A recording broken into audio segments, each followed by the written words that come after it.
Holistic detox. I've focused on the most important stuff. Have you noticed that up to this point I haven't talked about physical detox?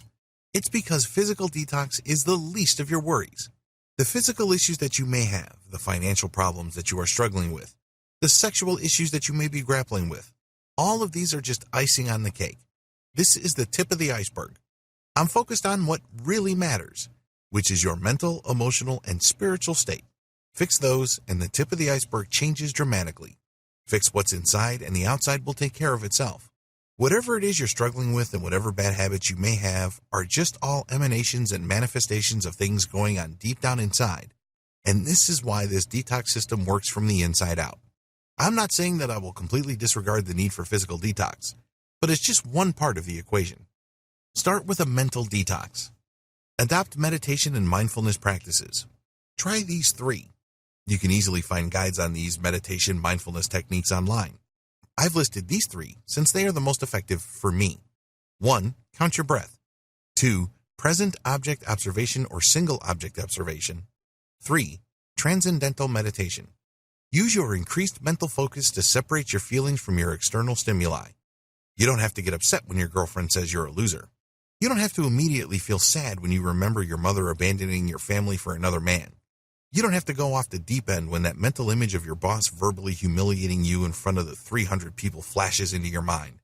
Learn how to separate stimuli from habitual mental interpretation through mindfulness and meditation. Emotional detox. Actively let go or neutralize negative emotions. When you see, hear, or detect something that emotionally triggers you, consciously come up with an opposite reaction. For example, you're scrolling through your Facebook feed and you notice that your ex-boyfriend now has a new girlfriend and she is 1,000 times prettier than you.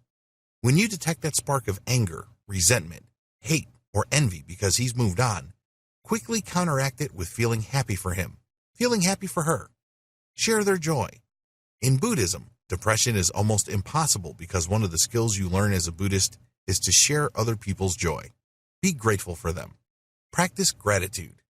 Be grateful for what you have. You may be on your deathbed at a hospital room with stage 4 cancer. Be thankful that you can still breathe. Be thankful that you can still have time even though it's very short. Be thankful that you have one final chance to put everything together so you'll go out with some sense of meaning and purpose. Whatever it is, be thankful. It's hard to find an unhappy person who is also ungrateful. It's almost impossible. Mentally detox by being in the moment. Mentally and spiritually detox by being in the moment.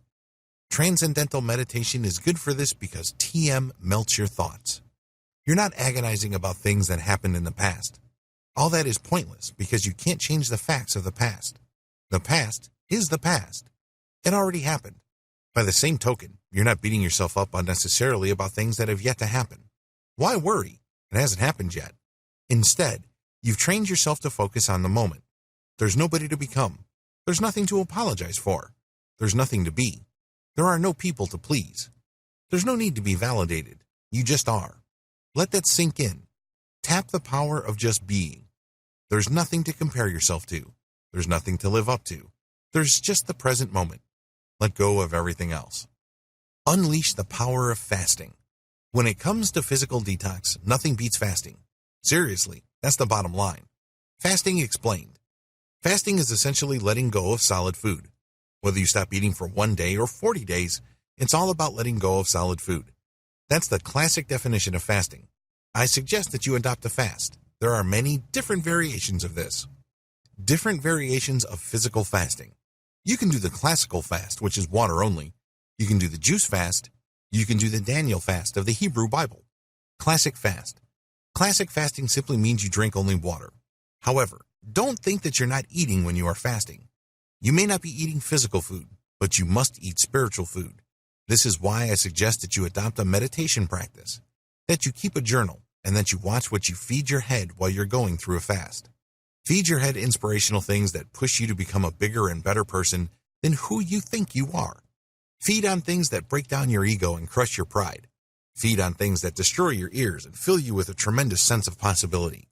These are all mental and spiritual food. The great thing about fasting is that it enables you to hunger for this type of food, so the sustenance that you get becomes more important than physical sustenance that preserves your bones, tissues, and blood. The juice fast. There are many different variations of juice fasts. I suggest that you drink juice that is not all that sugary and satisfying. It should have some taste, but that's all. The whole point here is not to get distracted by the syrupy goodness of your juice. Instead, it should have a little bit of flavor and a little bit of calories, but not really all that different from water. Remember, when you're fasting, you are aligning your physical detoxification and letting go of physical toxins in your fat cells and blood with the detoxification happening in your mind and spirit. They have to line up, and this is how you regain your sense of integrity and wholeness. The Daniel Fast. The Daniel Fast is simply letting go of the most common foods that you eat and just eating only a specific type of food. The classic Daniel Fast from the Hebrew Bible is eating only vegetables, but you can use the keto version of the Daniel Fast, meaning you eat only eggs, high-fat foods, and zero carbs. If you're looking to lose weight and also turbocharge detoxification, the keto modifications of the Daniel Fast can do wonders. Time your fast right. If you're doing any kind of fast that involves ingesting calories, I am, of course, talking about the juice fast or the Daniel Fast, time your ingestion properly. One way to boost the effects that you get from holistic detoxification is to ingest calories only once a day. It's going to be very hard at first, but when it kicks, it's a beautiful thing because the discipline that you pick up while you are fasting and going through detox will help you for the rest of your life. You become a more disciplined and focused person. Keep repeating your detox schedule. If you're able to pull off a 1-day or 2-day detox, keep repeating it. Practice makes perfect. Repetition ensures that whatever insights and whatever freedom you have achieved will eventually start to kick in. Eventually, it will become permanent. The key is to keep going through this fasting and detox process. Scale up when it becomes comfortable. Once you think that things have gotten easy regarding the type of fasting you're doing, scale it up in terms of intensity or kind. For example, you started out with the Daniel Fast for 3 days. Try to go 10 days, then 21 days. Once you've mastered the Daniel Fast, then move on to a juice fast. Scale that up and then go to a classic fast. There's always room for improvement.